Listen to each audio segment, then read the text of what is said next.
This video is sponsored by Morgan & Morgan. We'll hear more about that later. Happy Friday, everyone. We did it. We survived. Oh my gosh, everyone's asking me to talk about this NPC trend. I tried staying away from it this week, and then everyone keeps asking me about it, and so I just did the research. I am tired of learning about NPC TikTokers. I'm excited to teach you about it, though. In the past week or so, everyone's attention has been completely focused on this new live stream trend that became popular after this video went viral. Gang gang. Ice cream so good, thank you, Jackie. Gang gang, gang gang, gang gang. Oh, special. Gang gang, rah rah rah. Gang gang, gang gang. Balloon. Gang gang, gang gang. That was good. Lemonade. Hee-ha, yes, you got me feeling like a cowgirl. I don't know if it was that video that went viral, but basically this general thing with this specific person went viral, right? And she's getting a lot of flack from a lot of different groups of people for a lot of different reasons. So we're going to talk about that. Speaking of talking about stuff, you know who loves talking about stuff? Lawyers. Which reminds me of the sponsor of today's video, Morgan & Morgan, America's largest injury firm. What if I told you, I've got a lawyer? Feel intimidating? It really shouldn't. Most Americans are intimidated by the idea of hiring a lawyer, but it's important for you to have a person you can trust fighting for your rights as an American. In 2020, there were over 600 car crashes every hour, and the saddest part is that most of those victims don't know what they're entitled to because the idea of finding a lawyer is too daunting a task on top of everything else you've got to do.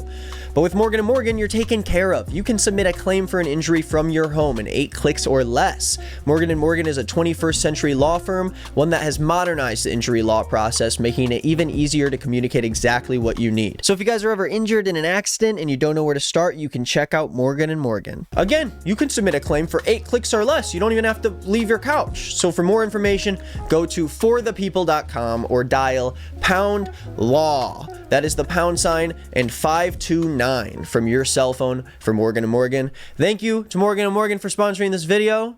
Let's get back to the fun. Slay, huh? And what we just watched is a clip of a live stream from a creator by the name of Pinky Doll, a TikToker who got very popular off of acting like an NPC on her TikTok live streams. If you're not an epic gamer, an NPC is a non-player character in a video game, basically like a computer that you interact with. You know what I'm talking, like this guy, like a clip. I'll show you a clip. Yes, strike, do it again, do it, man. So the basic idea of these live streams are that the TikToker pretends to be an NPC and then they interact with the gifts that are given to them from the audience. And viewers can buy these virtual gifts for a creator on TikTok and gift it to them during a live stream. And then I guess they have a different reaction based off of the virtual gift they get. If there's ice cream, then she makes a gross licking sound and she says, "Yum, ice cream." Ice cream so good, thank you, Jackie. She also says like gang gang a lot. She says, I don't know what gift that is, but that's a thing she does. Gang gang, gang gang, gang gang, gang gang, gang gang, gang gang, gang gang, gang gang, gang gang, gang gang. And then she also like cooks these popcorn kernels in her hair straightener until they pop, and she makes these like popping noises with her mouth. I listen, I don't know. Oh, and then if you put like a cowboy hat on her head, she does this. Hee-ha, yes, you got me feeling like a cowgirl. On its face value, I don't find any of this offensive. I think it's funny. I think it's goofy, and that's about it. But the basic idea is that it's super stimulating and off-putting, and it's interactive, and I guess that's enough for thousands and thousands of people to be interested in these streams. Most people thinking that it's weird and bizarre or whatever, but I'm an internet Zoomer journalist. I think I've seen weirder online. Now, there's been some controversy brewing in the TikTok space over who this trend is really for. Is this like an ultra stimulating continuous video that kids can watch for hours without getting bored? Or is this some weird kink that people have and this girl is actually capitalizing on a very interesting niche of the sex work industry? And I guess you're gonna have to go on that journey with me because we are gonna find out right now. It seems like one of the first instances of this trend happening was back in 2022, almost 2 years ago, when a Japanese TikToker by the name of Natu Coco started posting live streams that looked like this.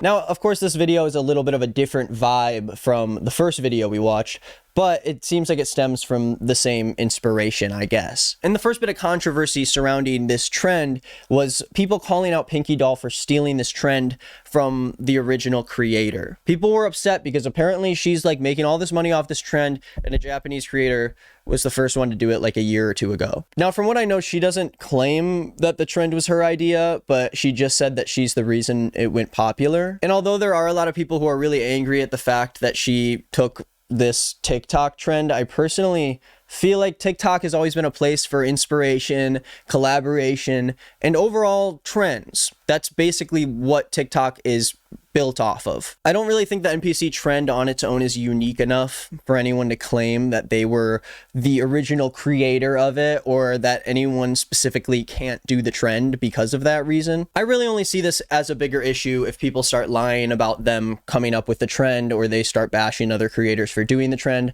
But right now, I'm not worried about it. So this video gets popular from Pinky Doll a couple weeks ago, and suddenly she is everywhere. And when a bunch of other people on TikTok realized the kind of numbers that Pinky Doll was polling, obviously they wanted a piece of the pie. I don't know how many viewers Pinky Doll has on average for these streams, but at least from the screen recordings that I can see, she was polling anywhere from 20,000 to 40,000 viewers, which is pretty unbelievable considering that she does these live streams for like 6 hours at a time. It seems like for hours she'll live stream herself doing this, and people never seem to get bored or want to stop watching. And at this point, the TikTok trend was spreading at a rapid pace. I saw this TikTok plus a lot of other ones from this creator that people are also claiming is the original creator of the NPC videos.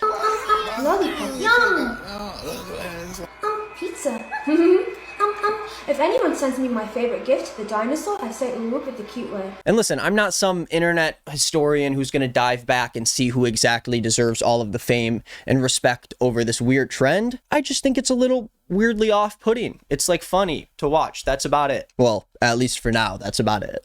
For now, people think it's fun to watch. The controversy hasn't hit quite yet in my timeline. So then you've got a lot of people mimicking the trends, doing their own lives, doing parodies of the lives. You've got people who are doing the trend for real, but like as sort of a parody of the trend, but also legitimately. There's this guy who's been getting very popular off the NPC trend and has put a funnier twist on it, having his parents involved. Let him talk to his dad, please, please. Thank you for the glizzies. Listen, your daddy is talking. What's good, Pops? Hey, what's going on, dude? Thank you for the glizzies. No. Oh, and you got this guy who was fired from his job because he was doing an NPC stream while he was at work, and then he accidentally leaked a customer's phone number while checking them out. This TikToker was fired for doxing a customer while doing the AI live streaming trend. Well, in the middle of this live stream, a customer came up and said their phone number live in front of thousands of people after the TikToker asked if they could have their number for the account. And it should be noted that the TikToker did not pause or mute their live when the customer gave out their information.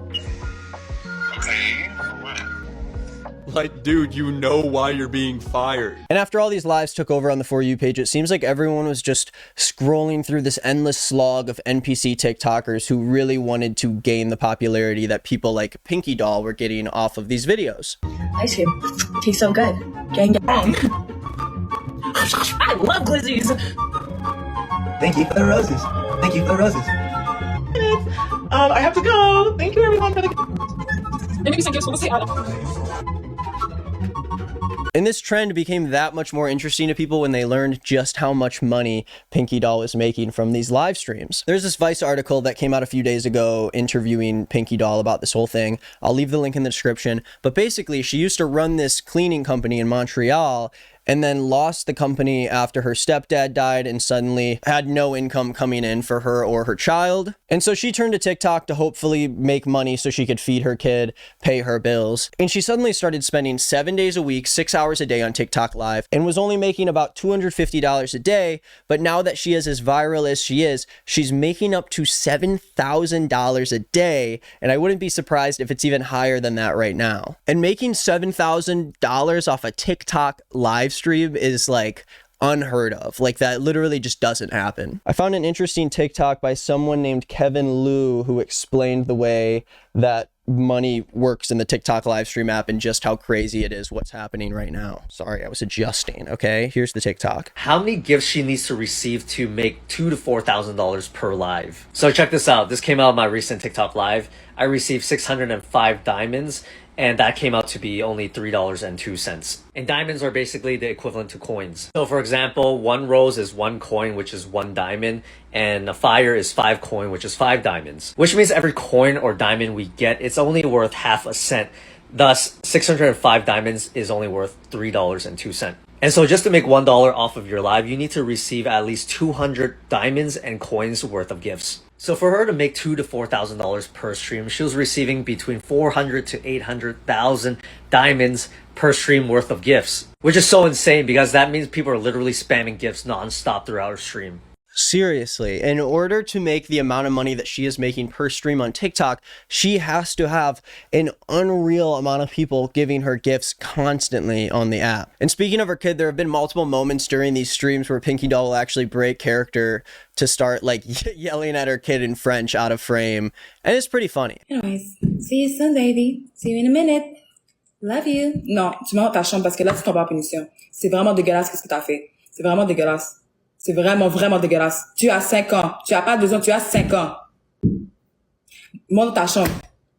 T'as pas de télé aujourd'hui. Oublie ça. Y a pas de télé pour toi aujourd'hui. I think, overall, she's being a mom. She's making money. She's getting her bag. So far, at least. Until the controversy hits, okay? But I'll get there. The Vice article explains that this form of live streaming really, breaks down the idea of the gift react streamer down to its most basic form. Like, this is literally people just sending digital gifts to someone that pops up on stream, and then they do something when they see the gift, and that's like it. We have essentially become cavemen with this trend. And there's an interesting snippet from the Vice article. It says that this is the same mechanism psychologically that makes social media or games like Diablo 4 addictive. Sporadic, dopamine triggering rewards that keep people hooked. Cognitive scientists have found that social stimuli can activate dopaminergic reward pathways, and seeing a beautiful woman say love you so much in reaction to a rose emoji 1,000 times to a 1,000 other viewers would probably have the same effect. And so the writer of the Vice article says that their theory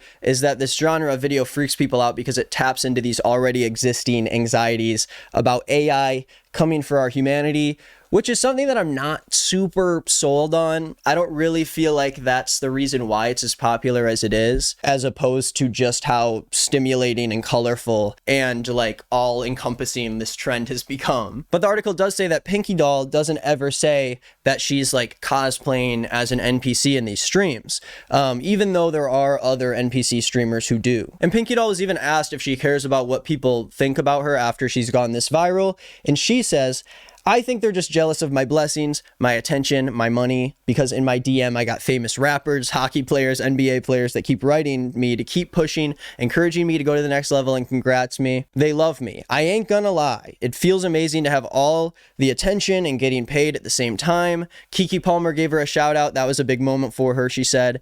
I feel like I'm a brand new style. I was surprised to see how many people love me. Everyone on TikTok trying to do like me. It's insane. And despite the drama about who really started it first, I do think it's fair to say that Pinky Doll was the person that really made this jump to a brand new level. But let's get closer to the end of this video. I'm tired.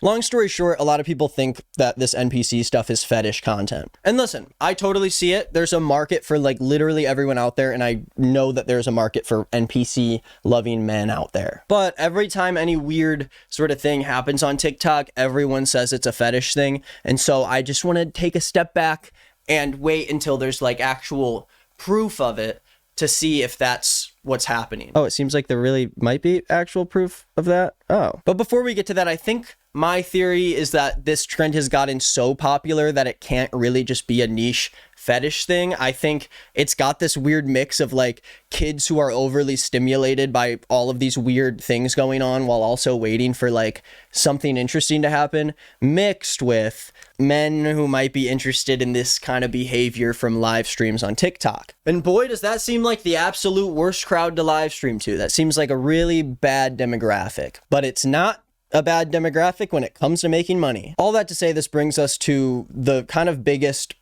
controversy that's come out of this towards Pinky Doll. I'll let this TikToker explain and we can kind of dive into it further. Okay, so I'm low-key getting dragged on Twitter for this right now, but I don't care. It needs to be talked about. For those who don't know, this whole NPC AI thing is a kink, a fetish for adults.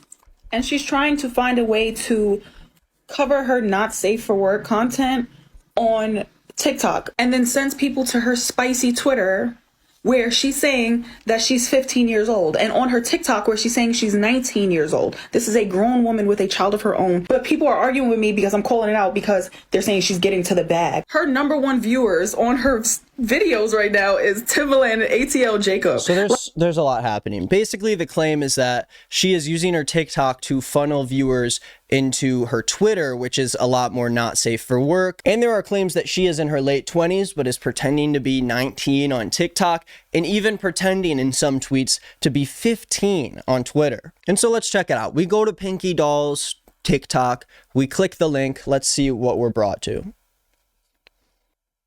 First, we got a shirt. That doesn't look like a shirt to me, but if you scroll down, you've got a very family-friendly shirt here with these models that they chose. But you know, get your bag. It's a t-shirt. I don't care. Next up, we got the PayPal, of course. And she's got her own YouTube channel that she's starting up with like NPC moment compilations that are getting a decent amount of views also. But of course, seems like people aren't very happy. You have people saying at least she's self-aware, but the real problem here are the losers giving her money. If they keep the cash flowing, there's really no reason for her to stop. I would milk the trend too. What the hell has happened to the human brain? I got here after reading an article in the newspaper talking about this. And it actually seems like, I mean, I don't know why she has a house tour link here. Hi guys, my name is Pinky Doll. Welcome House tour $1 million house.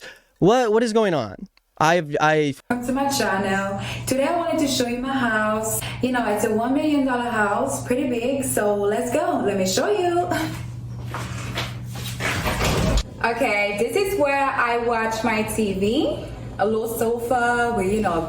What's going on? I don't know. And so I guess the question is, did she have her Twitter on here, which I assume she did, and it seems like she has now taken that link out, and she has a Threads account at least, but it seems like she also doesn't have a Threads account. Is she promoting this Twitter? Is she pretending to be a different age than she is? Because especially if you're pretending to be 15 on Twitter, you're going to also attract people who are also 15 years old on Twitter. And even worse, you're going to attract adults who are interested in finding young kids on Twitter. And I think doing this on TikTok and trying to include a not safe for work element is the part that's really irresponsible. And I think if she is trying to sell herself as a sex worker, I think she needs to be more clear about that in her content on TikTok because of how popularized it is. And so it seems like this is her Twitter, which obviously in this age of Twitter, I cannot verify if this is her real account, but it does say that she joined in April of 2023. And I mean, if you look at her Twitter, the pinned tweet literally says, "Fuck it, sending my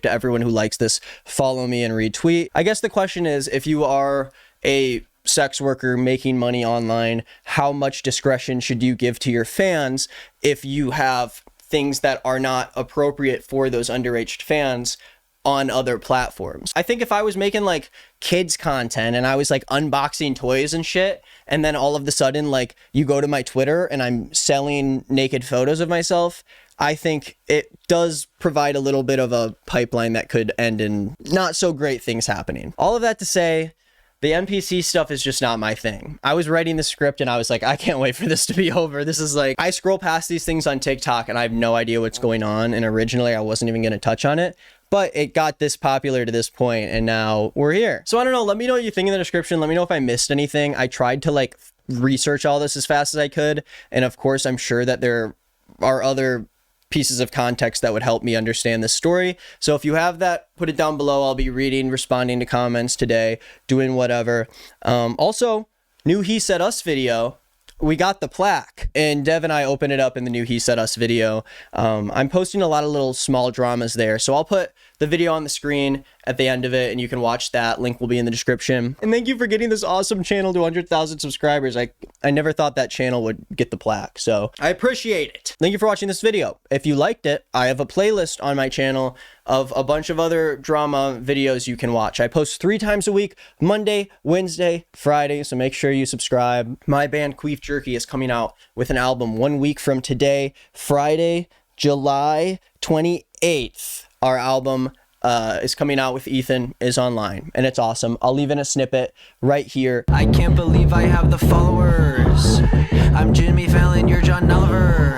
Yeah, she was a cop and so I slaughtered her. All right, that's it, everybody. I hope you have a great weekend. Please go to Nick is Not Green on Instagram to let me know what I should talk about over the weekend or on Monday or whatever. And I appreciate you all watching, supporting, continuing to come to the channel, enjoy what I'm doing and what I'm making. I'm having a really good time with all the drama, so I appreciate it. Yeah, I think that's it. All right, bye.